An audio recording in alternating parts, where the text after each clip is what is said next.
Hola, bienvenidos a un nuevo video de Español para Todos.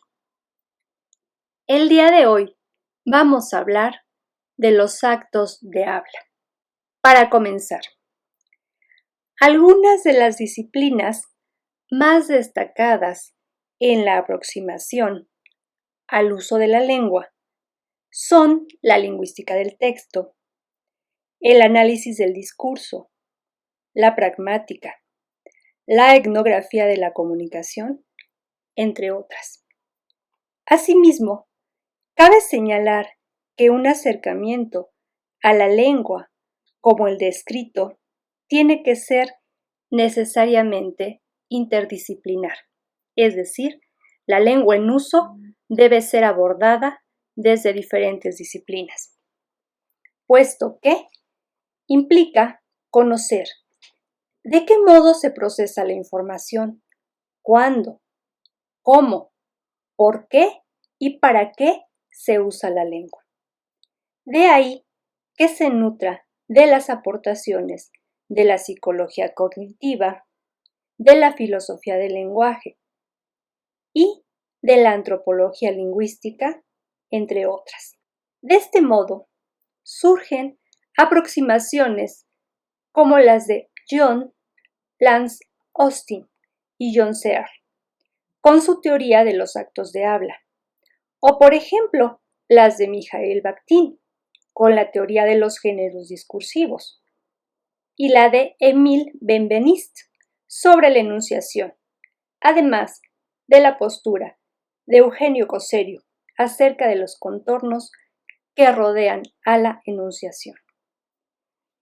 A partir de esta introducción, vamos a revisar entonces los actos de habla específicamente desde una perspectiva pragmática. La teoría de los actos de habla fue formulada en un inicio por el filósofo Austin, la cual quedó plasmada en su libro Cómo hacer cosas con las palabras, obra de 1962. Según esta teoría, la lengua natural puede servir para analizar y explicar el mundo, cosa que para un filósofo convencional es imposible. A través de los actos de habla se puede explicar cómo funciona el lenguaje. El acto de habla, pues, debe o podría ser entendido de la siguiente manera. Un acto de habla, pues, es la unidad básica de la comunicación lingüística, mediante la cual se realiza una acción, una orden, una aserción, una petición, una promesa, etc. Ahora bien, ¿cómo se produce un acto de habla? Cuando se realiza un acto de habla, se activan tres planos, según la concepción de Austin. El primero, llamado acto locutivo, que es el acto físico de emitir un enunciado. Por ejemplo, decir, pronunciar, hablar, etc. B, un acto ilocutivo, o también llamado intención, que no es otra cosa que la realización de una intención comunicativa, por ejemplo, afirmar o prometer. Y C, un acto perlocutivo, o también llamado efecto, que es la relación que provoca dicha emisión en el interlocutor. Por ejemplo, convencer, interesar, calmar, entre otras. Pero detengámonos un poco. El acto locutivo, a su vez, tiene tres momentos. El primero se llama acto fónico, que es el acto de emitir ciertos sonidos. Cuando hablamos, efectivamente, nuestra garganta, nuestro sistema fónico está produciendo sonidos. Eso es el acto fónico. Un segundo momento, llamado acto fático. ¿Qué es?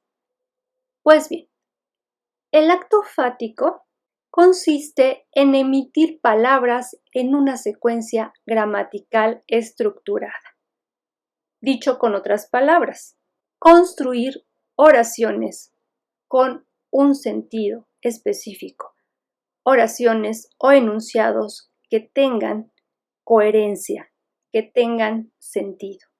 Y finalmente, también parte del acto locutivo es el acto rético, el acto de emitir las secuencias gramaticales con un sentido determinado.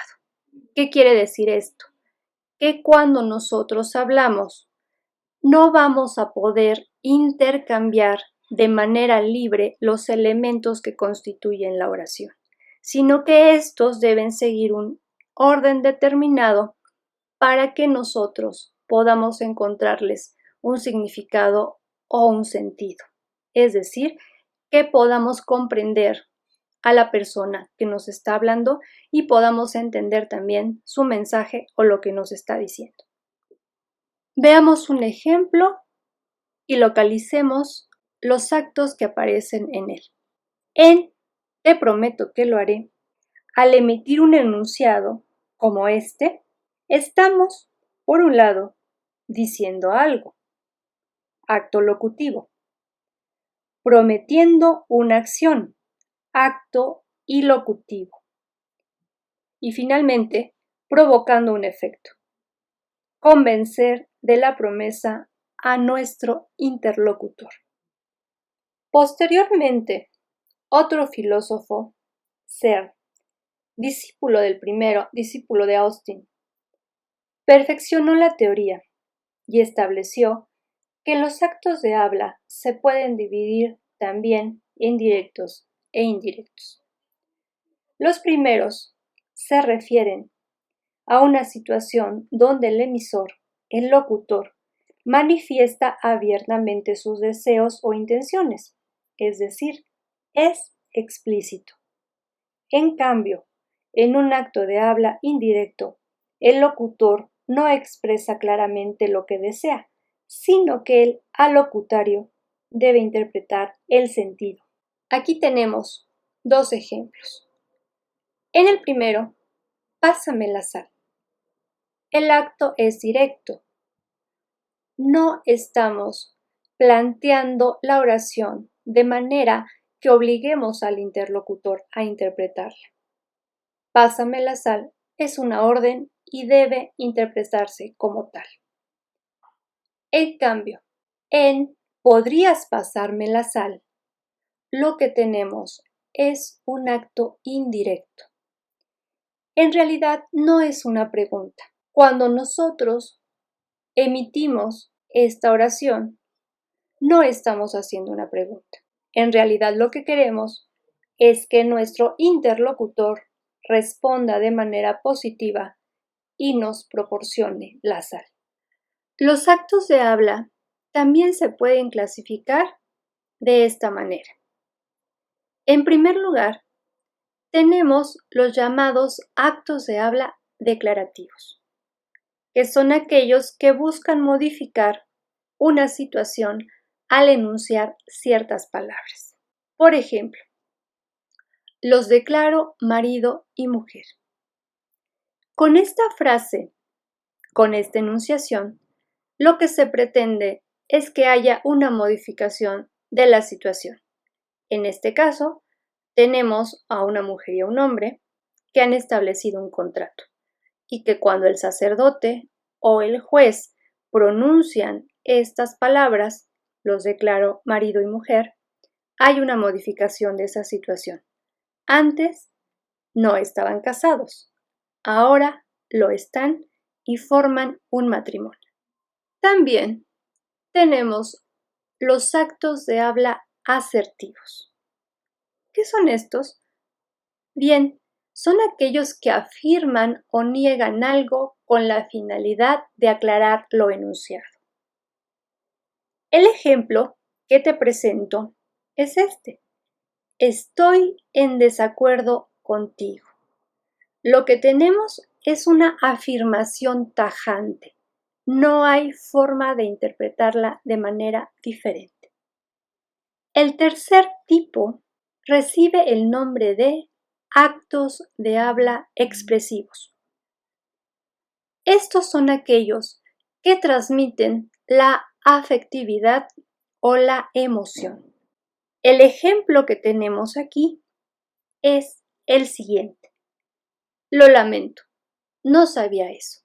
Como podemos observar, en este acto, en este enunciado, lo que tenemos es precisamente esto, la transmisión de la afectividad o la emoción.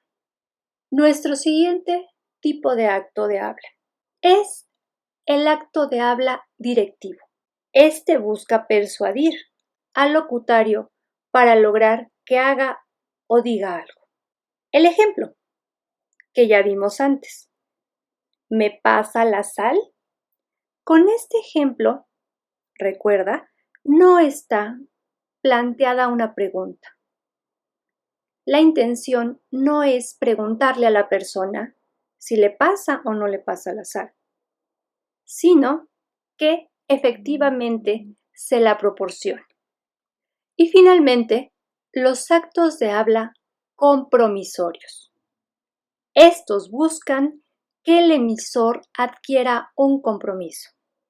De ahí que reciban precisamente el nombre de compromisorios, de compromiso. El ejemplo que te ofrezco es el siguiente. Juro amarte hasta que la muerte nos separe. Este es un juramento que se realiza durante las bodas o en las ceremonias religiosas. Y con ella, con esta frase, lo que se quiere establecer es precisamente un compromiso. Recuerda, un acto de habla podrá entenderse como la acción realizada al emitir un enunciado con un fin comunicativo concreto. Esta también es una forma de entender el acto de habla. Si te ha gustado el video, dale like y suscríbete. Nos vemos pronto.